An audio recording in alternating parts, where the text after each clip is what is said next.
Alex Ansary here, June 2nd, 2016.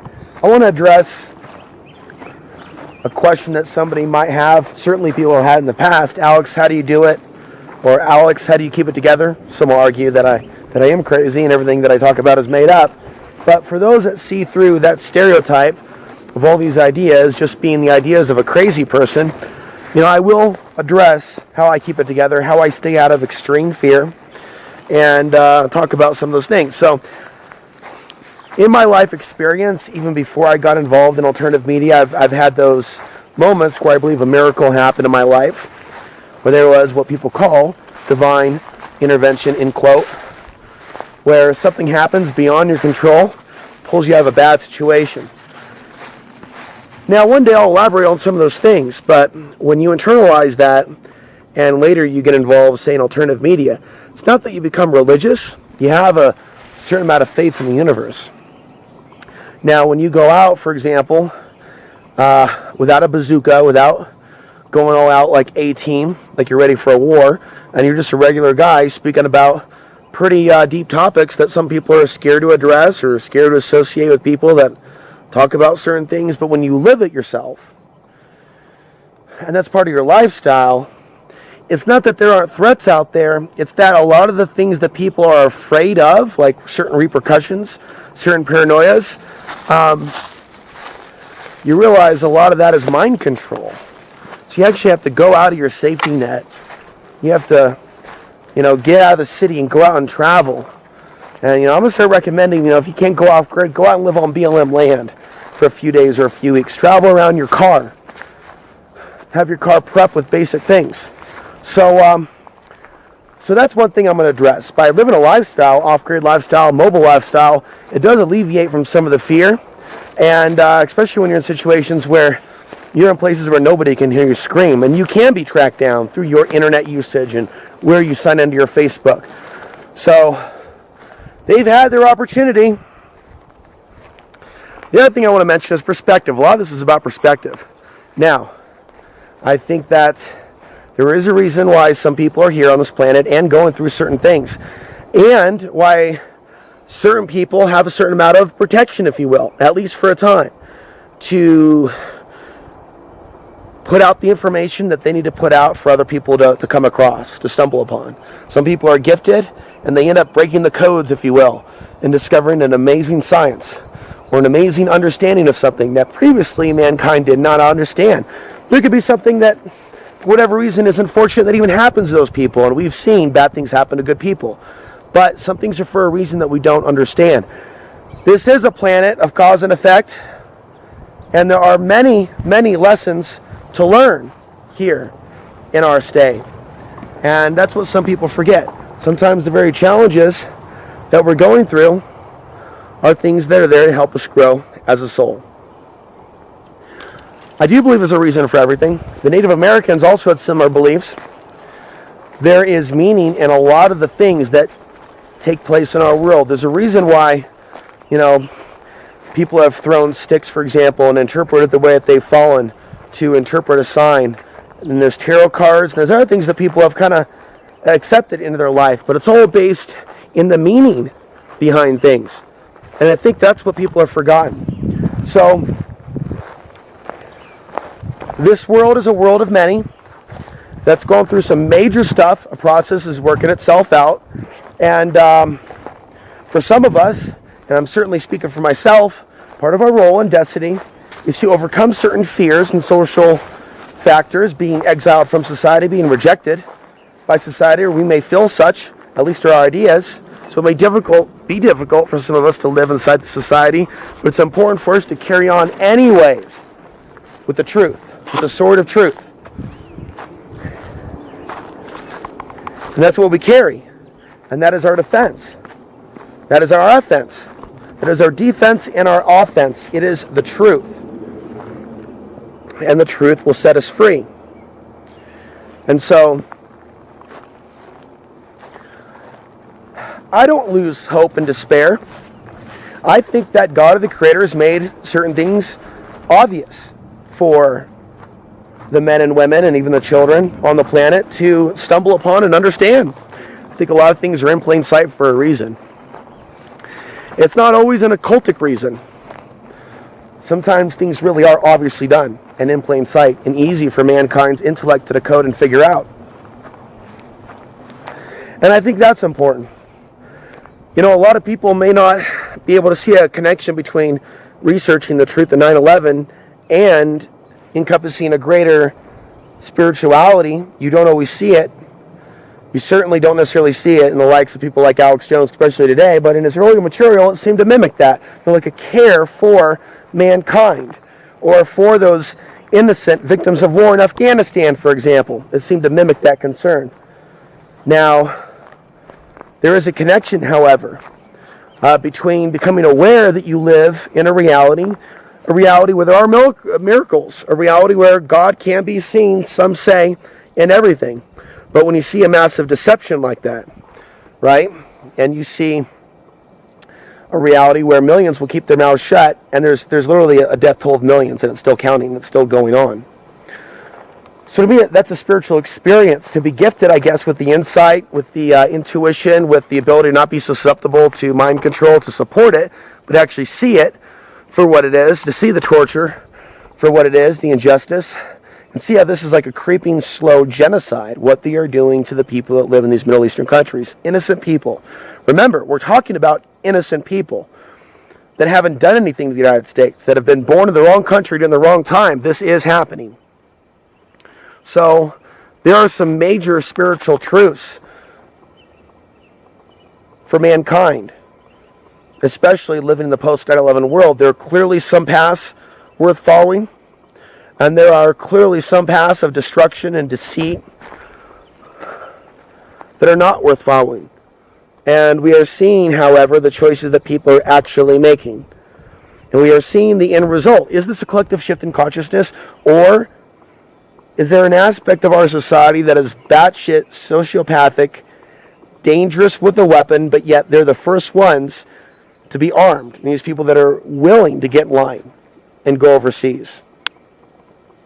There are consequences for this. And so there is a spiritual connection. There is a spiritual truth that people need to hear. What goes around comes around. If you don't want the worst things to happen to you, in a worst case scenario where, again, America's defenses go down just like NORAD, and this time Chinese and Russian troops, along with whatever allies from perhaps some Middle Eastern countries that they may bring with them. But China and Russia will certainly lead the pack in that type of a hypothetical situation. So people should think about cause and effect. People should think about karma. People should look into their hearts and really start to reevaluate, is it really toxic and negative? If you are honestly speaking the truth, and if you feel tapped into something, and if you gently want to warn people, tell them, change your ways.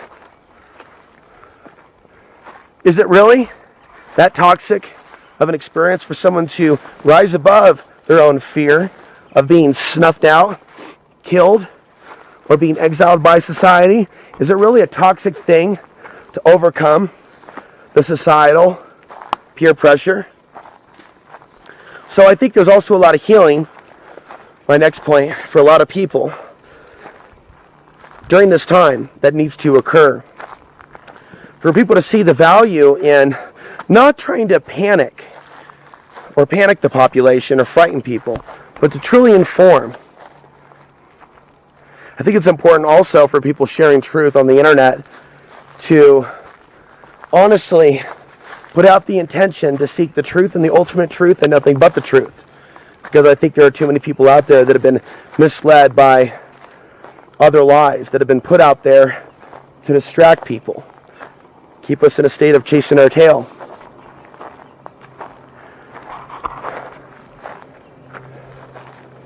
You know, I believe there's value and merit in speaking for those that don't have a voice, that this means something. You know, like Close Encounters, the guy with the spoon and the mashed potatoes, this means something. This means something.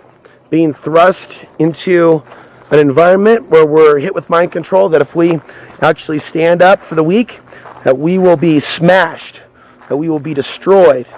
And the very fact that this much propaganda exists And the fact is that they can't control us all. And if everybody were to open up their heart and everybody were to upgrade their friendships, relationships, consciousness, and it be evident in their world, and if everybody was to develop, and not even necessarily everybody, but it's certainly a critical mass, a widespread disgust with torture and occupying foreign countries, we haven't hit that point yet. But if we could, there would be a massive change because the people are intending for that change to take place. But for the people to intend and want that change to take place, the messengers have to exist. The messengers of truth have to exist. And truth cannot be cut down. They can kill us. They can cut our bodies in half with a sword. Our heads could be cut off. We can be impaled on a stick, and they can make barbecue out of our cheeks. But they cannot stop the truth. They cannot stop the spirit of truth. The spirit of truth will continue to incarnate. And by those working for truth in the spirit of truth, they will evolve beyond this time-space reality matrix. So, to wrap things up here, this is a fallen world, but you can't survive it. You can't be optimistic about your ability to affect change, to stay alive also, to live a happy life, to prosper financially. It's very possible to do so, even in a depression, recession. So, you can experience positive things, and you can be aware. You can develop the discernment between becoming somewhat intuitive about certain things, as we talked about in a recent video, to discern between being aware and the opposite of that, to be hit with psychic attack and paranoia, to be afraid and feel that if you look at something that you're becoming toxic, that you're becoming the abyss because you're becoming aware. So there's a lot of truth out there, folks, about spirituality, and there's also subtle ways that words can be inverted and turned around, meanings of things can be changed, people can be confused, and I want to conclude with doing the right thing and speaking your truth, speaking up for others. All these things that better us. Right now there's some toxic blueprints and thinking patterns out there that are geared to actually mask our spiritual growth. It may come in the form of a pretty woman or a pretty man, a bag of cookies, a beautiful dinner, a beautiful car. There are many illusions out there now, and ways in which deception has disguised itself as spirituality. To truly become more conscious, part of that individual shift in consciousness, which is a process.